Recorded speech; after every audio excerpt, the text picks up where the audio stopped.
Welcome to Shifting Impressions, Conversations with the Realm of Beings, with me, Gretta Chamberlain, Yvonne Kraeher, Leigh Steimer, and the Realm of Beings. Shifting Impressions, which is one of the vehicles that supports the transmission of the Realm of Beings, is here to assist you in delving into your being by providing numerous topics and discussions for you to intake as you deepen your connection with your inner world. Shifting Impressions is here to assist you in strengthening yourself as you excavate to understand your true nature. Leigh, Yvonne, and myself, with the Realm of Beings, eagerly invite you to join us today and learn to shift your mindset, shift your thoughts, and shift your focus to recreate your life and produce a new you. Shifting Impressions starts now. Good morning, everybody. And if you're watching us and it's evening time, then we're going to say good evening because we're going all over the world with this. So who knows what time zone you're in. It looks like Leigh's back with us. As technology goes, she froze. And that's why you hear me speaking. But we're here. I'm Gretta. Yvonne's here. And Leigh is back with us. I can see her eyes moving and a big smile on her face. So. Yes, here I am. Doing all right. So I'm going to turn it back over to you, Leigh, and let you start us out. Thank you, Gretta. When you hear the term realm of beings, you might ask yourself, who are they and how do they operate in our lives? Why are they coming through with these messages now? Do I receive guidance? And if I do, how can I use it to flow through my life with ease a little more? These conversations will help you examine your life and your creation of reality. They will help you to shift your impressions and understand what you are creating in your life and how it shows up. So ladies, let's start shifting some impressions. Today, we are going to be working with the quote, "We believe that suffering is real and there is no way out of it. We have forgotten that we can change anything that we consider unbeneficial." So that's a big ball of wax about the purpose of suffering. How does it show up in our lives? Where, ladies, would we like to start today? I'm going to let you, my feeling is let Yvonne start with us today. That's what I feel. Right. Yeah. Here we go. Wow. How about we talk about the purpose of suffering? Like, why does suffering come into our lives? And how does it show up? What types of suffering? There's physical suffering, mental, emotional. Are they all parts of our journey? And why is it that we experience it? From my perspective, again, each person here and out there, wherever you are, has a totally different perspective on suffering. And I think it is based on cultural reference, your own experiences, your childhood conditioning, whatever it is that comes to you. But at the end of the day, the suffering is here for a reason, to teach us that we can overcome it. We can learn lessons through it. And what also comes to me is, why does it keep showing up? Sometimes people get stuck in a loop of the same suffering over and over again. They tend to go outside and look for a cause of it, like it's out there, or so-and-so caused me this suffering, or it's God's fault that I'm suffering, or whatever. But I think that, at least for me, when I sit and contemplate it, that the lesson for me, at least, is to transmute that suffering, learn the lessons, and turn it into a force of grace in our lives, and to be gracious about it, to sit with it and accept it through graciousness, and then learn the lesson and move through and realize that we don't have to stay stuck in the suffering. We can change it. It's just that we have forgotten how to do that. We've forgotten that the strength is within us to transmute that suffering into grace and move forward. And, and to add to that, Yvonne, we've forgotten that suffering is an illusion to begin with. It's also, that's why we can get rid of it, because it's not real. It's like we can say, poof, I don't want this. But some of us decide we don't want to, poof, I don't want this. And we want to hang on to it and keep going through it. Oh, like you said, the loop, going through it over and over and over and over again. I know before we started the podcast today,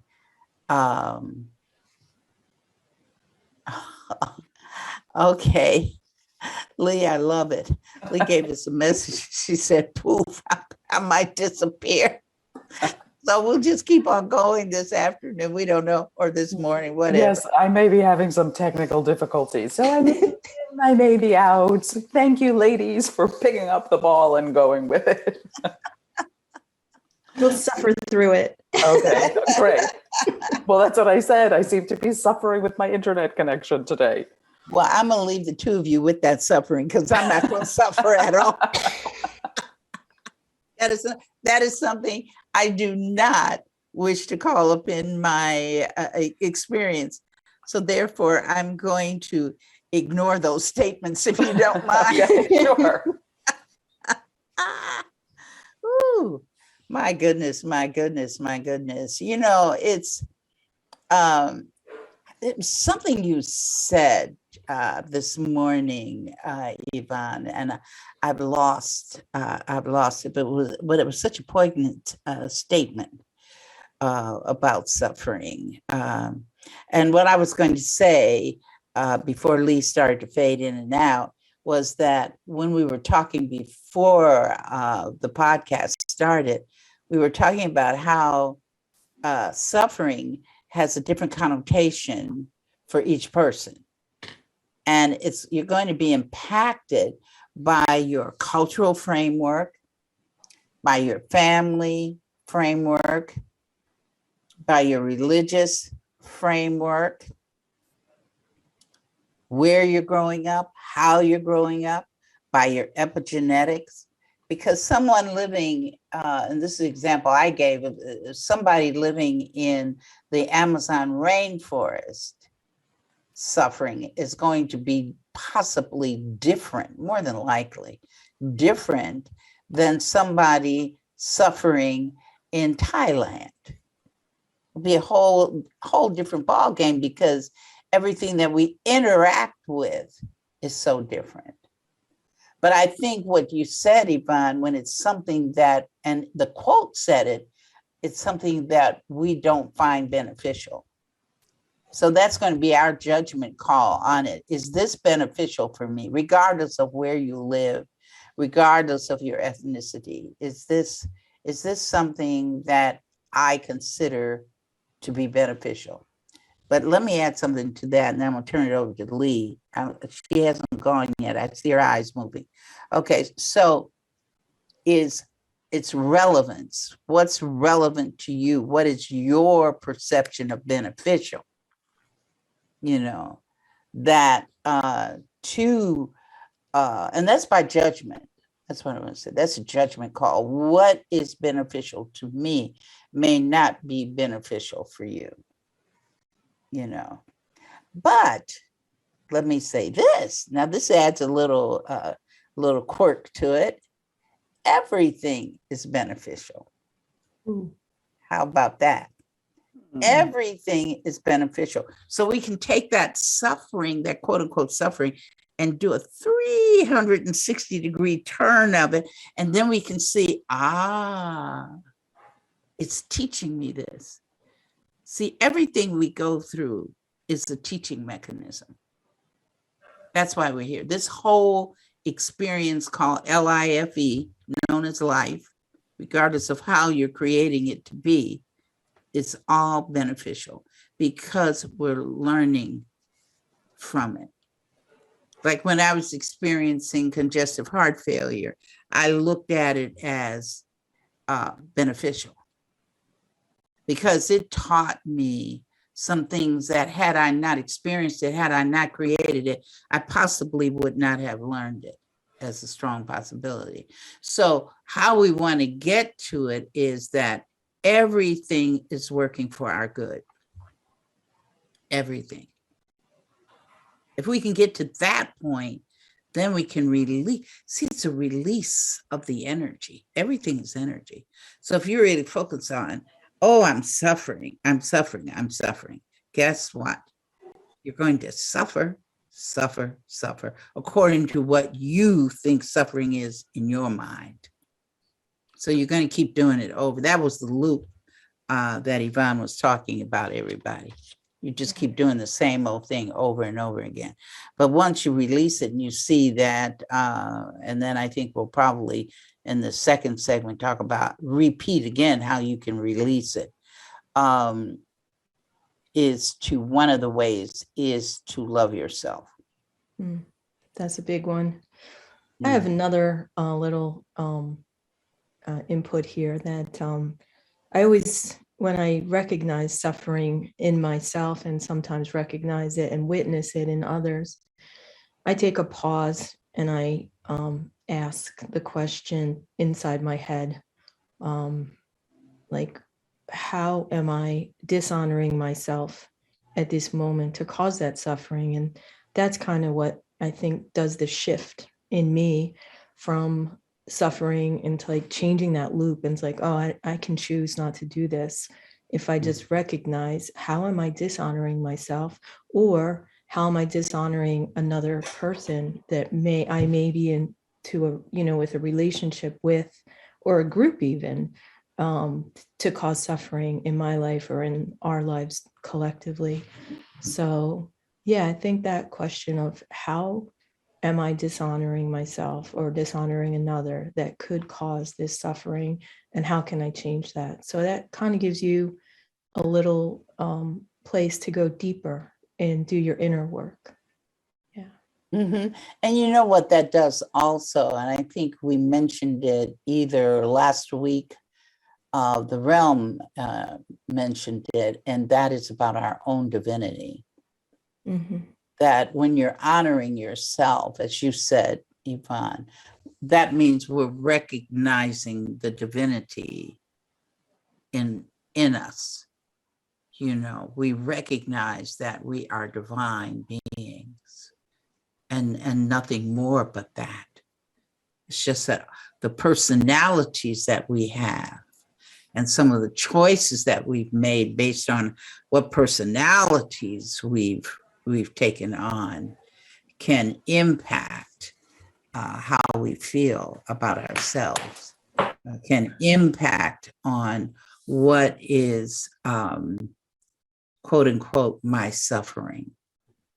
Notice I put the pronoun my in front of it, because that means when I put my suffering, I'm claiming it.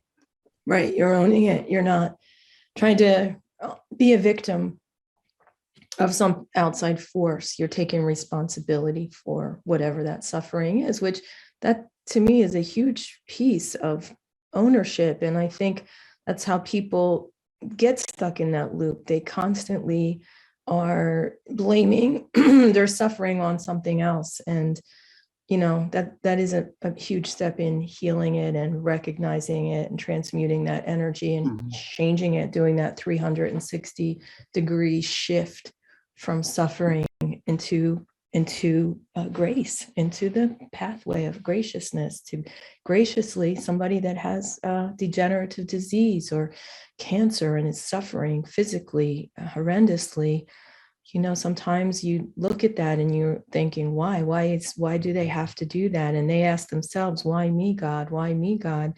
And then I think there is a lesson in it, it's hard for us to understand how people can go through that. Like, why do they have to go through that to get to the other side, whatever that other side is for them, whatever that lesson is. But yeah, I mean, just, I don't know. Again, we can shift it if we want to through our thoughts, through our feelings, through our actions, to a better place, to a better energy, to not suffer. I want Are to you say, back, Leigh? yeah, she's back. She's back, Say Leigh. that Apparently. Go ahead, Greta. there's another thing I wanted to add to that. Mhm. I like how you explained it, Yvonne.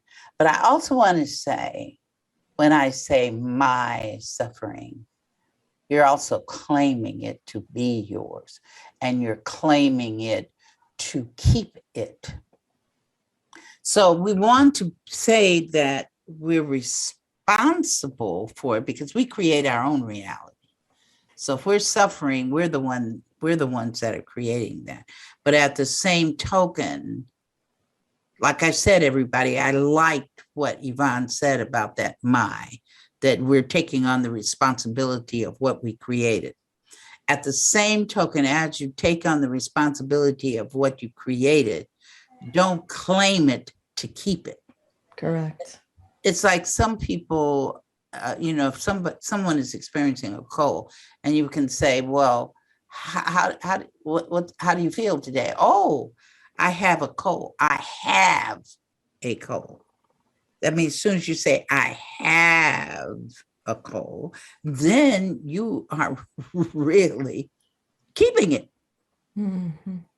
Now, if you say, oh, I'm experiencing this temporarily, it's a cold. Or somebody will say, my cold. Okay, let it be your cold. You can keep it. I don't want it. My cold. So that is very tenuous. You don't know. It can mean a lot of things. But I liked how you explained it. Claim it. And so what we can say is claim it and then get rid of it. I agree. Yeah. I have a quick little story. This week I was experiencing a scratchy throat, and potentially I could have focused all my energy on, oh, I'm getting sick, I'm feeling awful, and I have a headache, and I was experiencing these things. But it was, to me, I took that awareness of those physical symptoms or whatever was going on, and I knew what I had drawn them to myself. I had recognized the reason why, and I just sat with the intention inside my head. We love ourselves unconditionally. I kept going through the list of 7 affirmations. And then I just really took it easy yesterday and said, I need to rest and my body to move this energy through. And my cat just kind of curled up with me. And I woke up a healed person this morning, feeling much, much better. But we are getting ready to go to our break, so we can get to our second segment. So I don't know, Leigh, you want to move us through that piece? Are you still with us? Yes, I think I'm returned. Apparently, I do not want to hear about suffering today.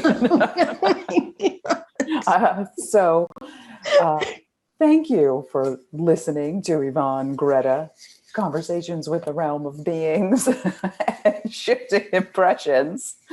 Today, we are headed into our first break. We would like you to join us when the 4 of us get back. Thank you for listening. We'll be right back.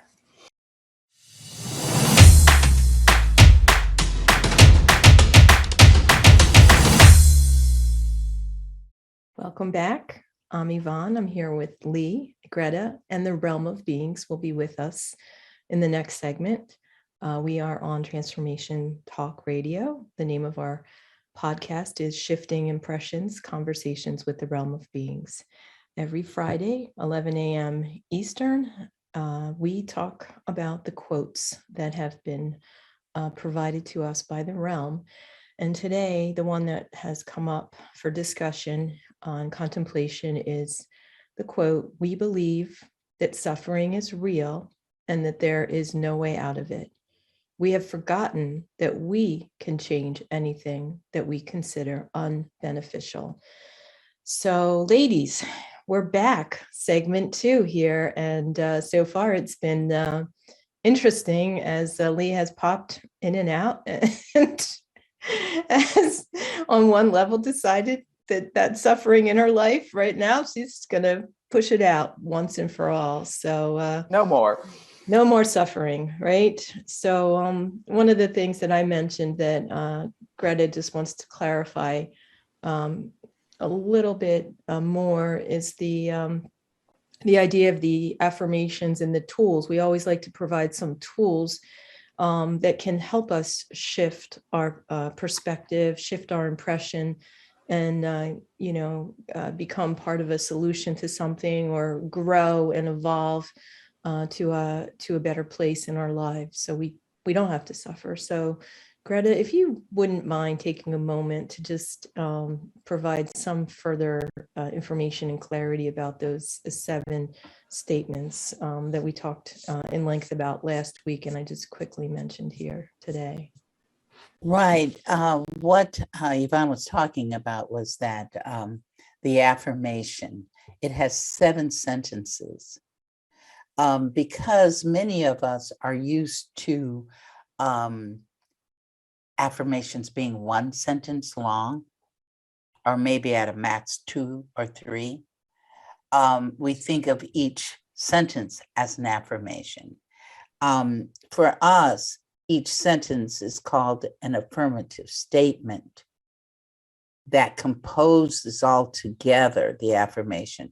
So last week we talked about the affirmation: we love ourselves unconditionally, we forgive unconditionally. We love ourselves unconditionally, we feel ourselves loving ourselves unconditionally, we forgive ourselves unconditionally. We thank you, we thank you.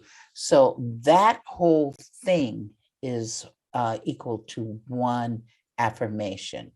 It is not equal to 7 affirmations. It is 1 affirmation composed of 7 affirmative statements. Because I've known people, I have one young man, he's been working so diligently on himself. He has an affirmation that's about 40 affirmative statements long, because it was dealing with how did he feel about himself. And perhaps on one episode, we'll talk about how do you create your own affirmations, because your own affirmations are going to have more energy and more power to it than if somebody gives you one or you read one that has already been developed. So, but I know that will be for another episode. In the meantime, I'm going to give it back to Leigh and Yvonne, because we're talking about suffering and what is suffering, that we don't really need it. We don't really, but it's helping us do something. It's teaching us something. So I'm going to turn it back to Leigh and Yvonne. Mm-hmm. Well, I think it could even, well, I just wanted to say thank you, ladies. I appreciate the conversation that we're having today. And once again, I do feel like we're shifting impressions, even in something basic, as far as, I like to sort of, I've changed, and I like to sort of look at things in my life, from a little different point of view. Is it something that's wanted, or is this something unwanted, which is just like another, different way, beneficial or not beneficial. So when you look at it that way, if you look at these things, and I do believe also that the things that we deem unwanted are there to teach us something, even if it's, just to pause momentarily to actually look at what we're creating, right? So, and either create more of that or take a deep look to and ask ourselves, why is it here and what does it have to show us? So, I mean, it just gives us another focal point and, another path to look at what we're creating. So I think that is just something so useful in our life. And I mean, we're here. It's just such a higher plane of existence, right? To just like, to look at this quote unquote suffering and just to see it differently, right? That it can add something to our life. So I just thank you, ladies, for sharing your thoughts on this today. And thank you. I have a question. Mm-hmm. No, I always go back to the source of things. Like, you can look at something right here, right now, face value. But if we look at this suffering as something that we've created and that we can change and shift, my question is, when do we decide and to suffer? Like, where's that seed planted? Like, where does it in ourselves? Like, how does it get in us? Like, if it's something that could be so, on some levels, we're saying how it's beautiful and it causes us, to look at ourselves and to evolve. But in other cases, what about suffering in the world? Like, poverty and war and racism. Those are all not just individual forms of suffering. They're whole. They affect nations, and they affect everybody. These forms of suffering. They're huge. So, my question again is like, when do we decide to suffer? Where does that start? You got two questions Okay. in there, Yvonne. One is like the one that you just repeated again is, where does it start? And then another one is dealing with collective consciousness or group consciousness. Oh, I think that's Race another podcast. That's a possibility. But suffering is a lesson. Everything that we're going through are lessons for ourselves to learn something from it. And so where do we get it from? We have to go before conception, because it's at that point when we're an energy essence, and that energy essence is the force. So we're like the energy essence. And what is this whole thing about in the first place? And we've mentioned it in other podcasts. It's experiential evolution of the force.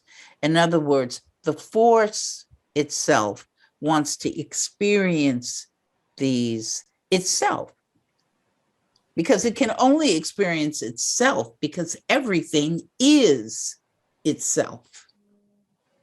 So what does that look like? It's going to look like, it'll say, okay, suffering. So when the energy essence decides what species it wants to be, it's taking on those lessons, because that's its lessons, because it is the force, just like we are the force. So the lessons, we're creating lessons for ourselves. So suffering will be different. There's a species called hawthorns.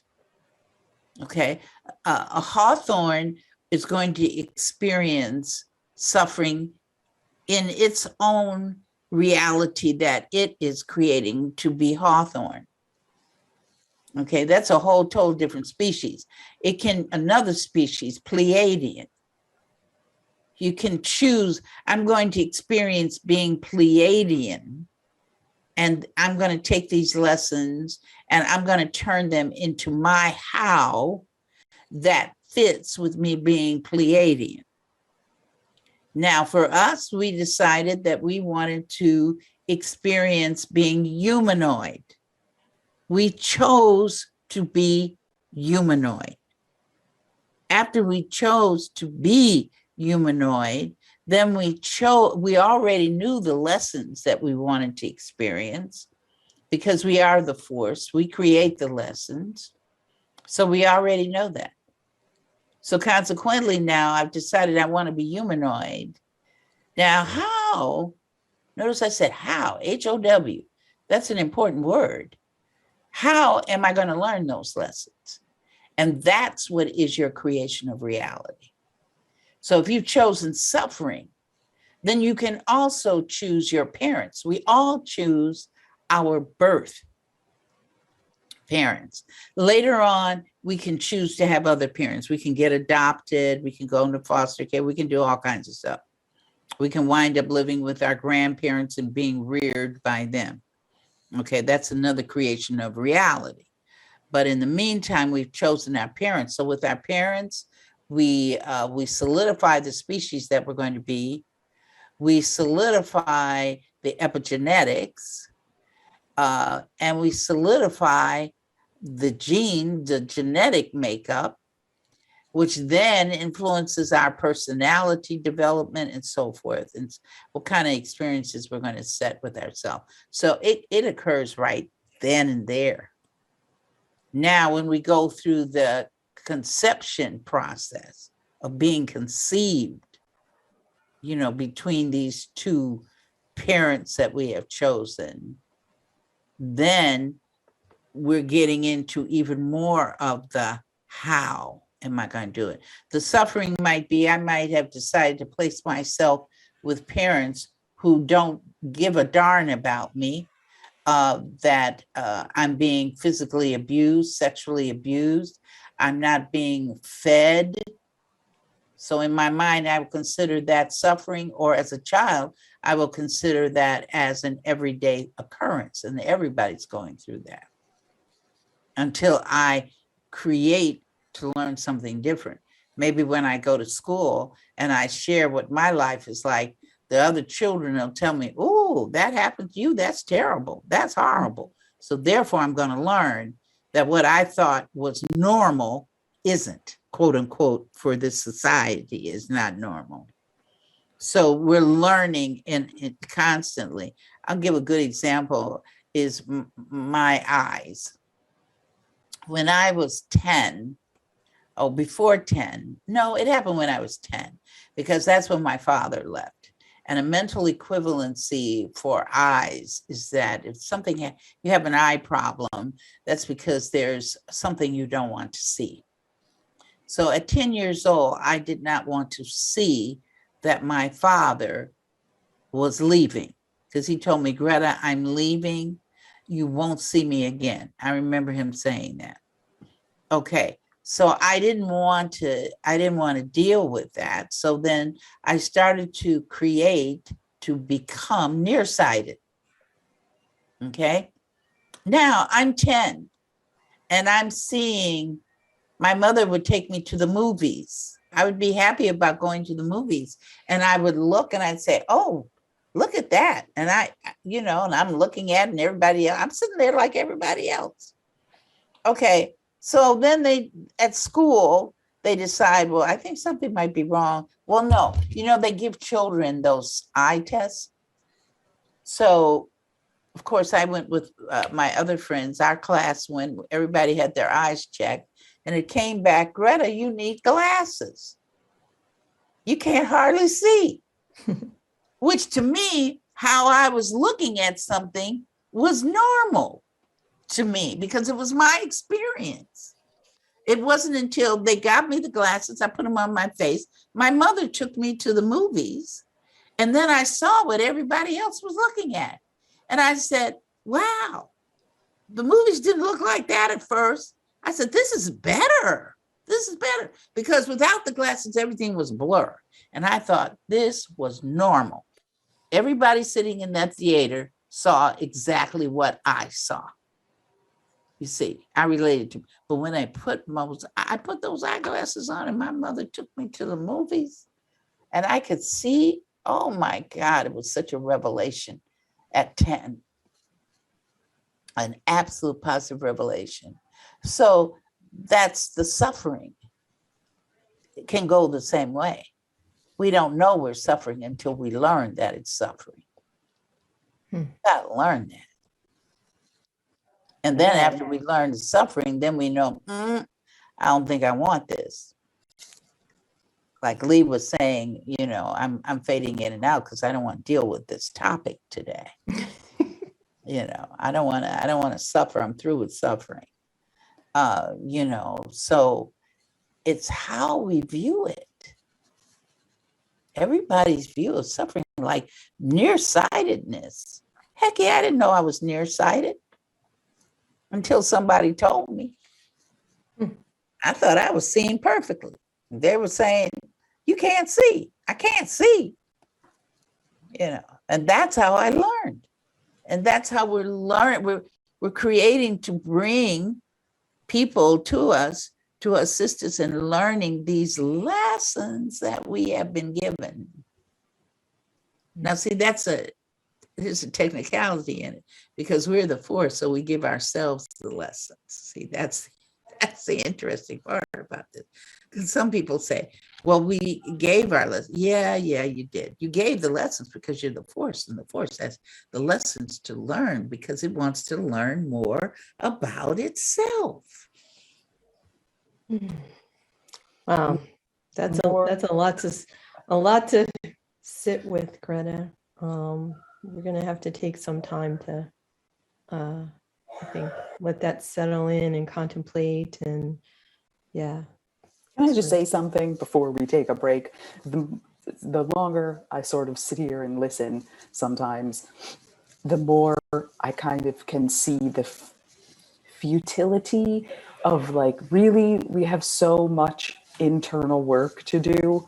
The futility at, like, looking out at anybody outside of you and wasting even a nanosecond thinking about what they are or are not doing is, like, just especially based on what Greta just said, right? Everything is about perspective, right? So until you get those glasses, you don't even know you're seeing blurry, and that's within you. So how are we going to sit anywhere and, like, think we know what the internal happenings of anything outside of us could possibly be, you know, with the exception of we are creating that external person and it's somehow influencing us directly in some way, shape, or form.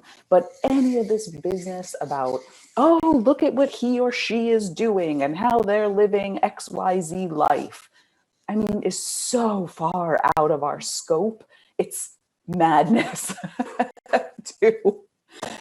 to think that, because we have so much to just go through and look at within.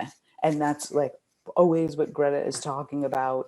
It's just get into the depths of this being and see what's there and what needs to be sussed out and what is wanted and what is unwanted. And my gosh, we would be in, I think, a better place if we could do that. So that is my 2 cents for today. I think that's a very valuable 2 cents, Leigh. And that is a great way to conclude segment 2 here, because we are coming upon our next break. And just want to thank everybody for being with us today and for listening. For those of you who can't be here exactly today, who listen to the podcast at a different moment in this time, thank you. And we'll be right back with the realm and see what the realm has to say. Thanks for being with us in Shifting Impressions, Conversations with the Realm of Beings.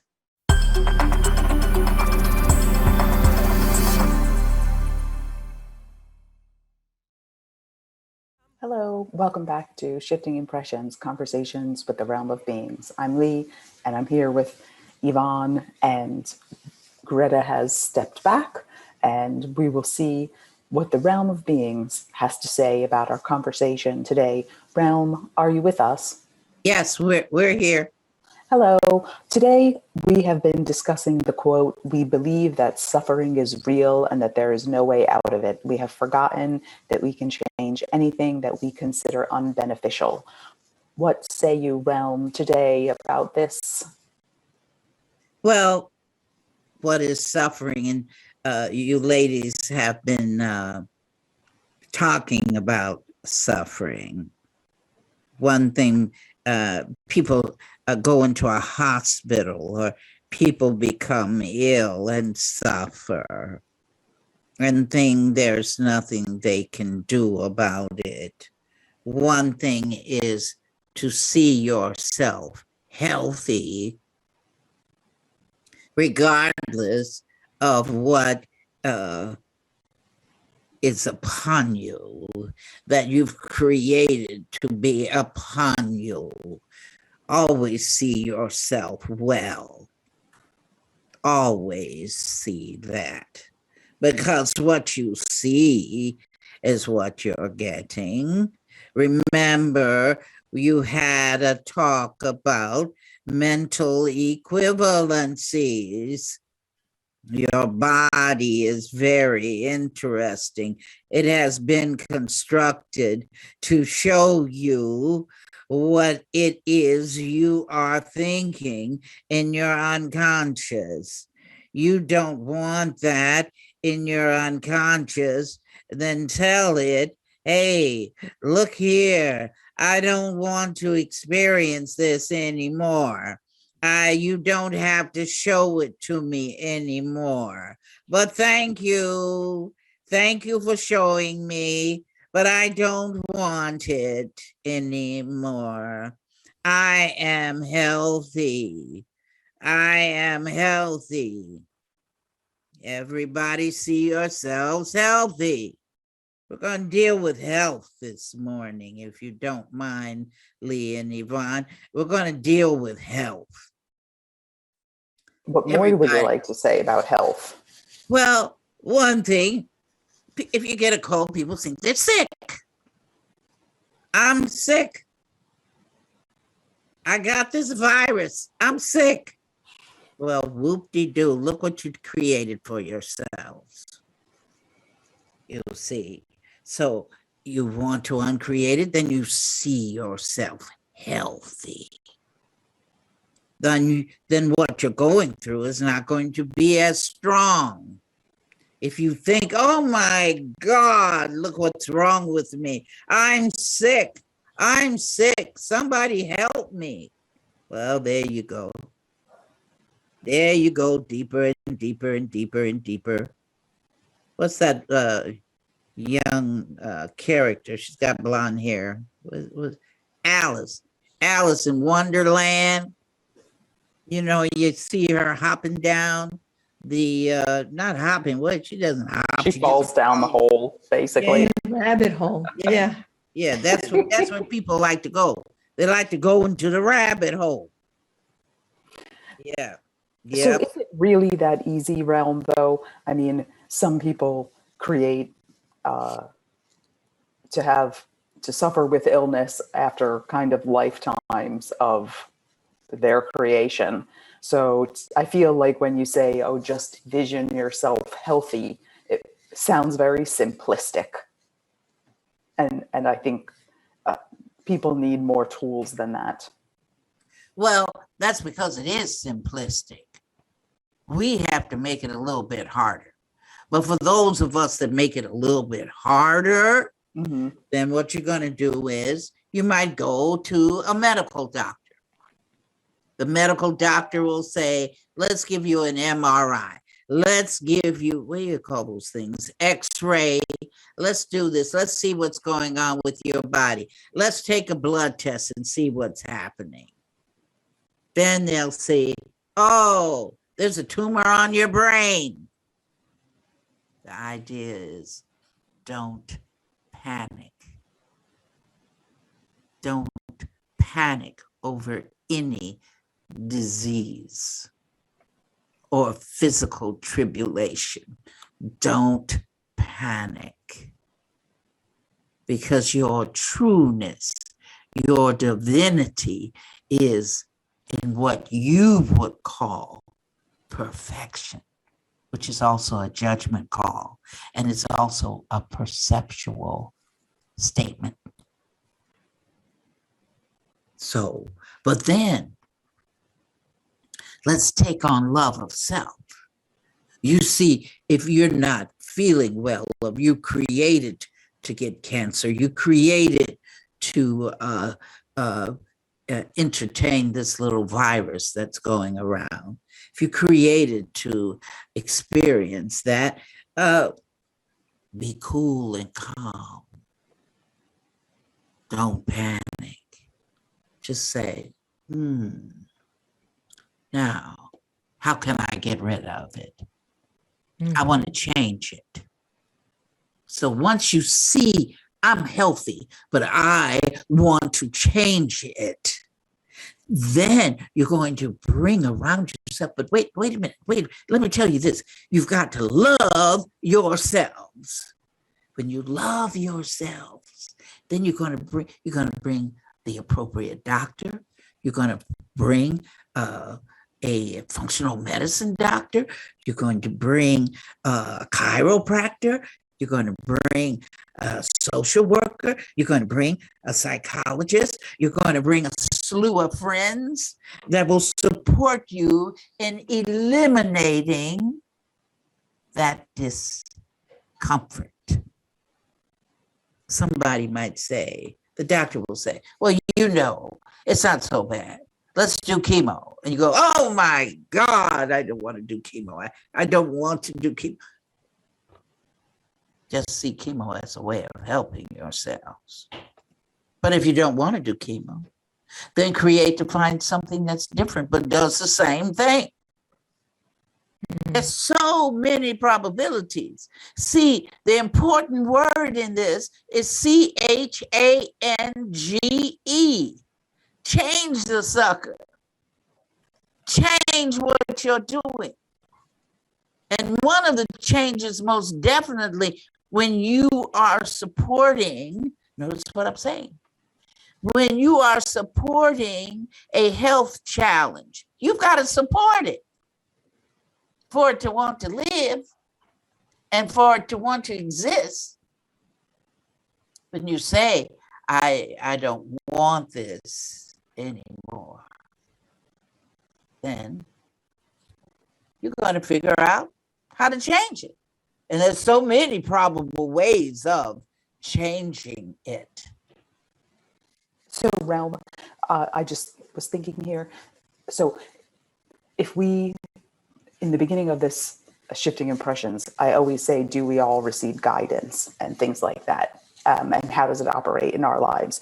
So if there's a listener out there and they are facing some sort of suffering that they're creating and they do not maybe have the tools or techniques to create the change, is it possible for them to just ask this energy that they are and all around them to please, I realize that I need to make a change in my life, but I do not know the mechanism for change. Can you give me help in this area?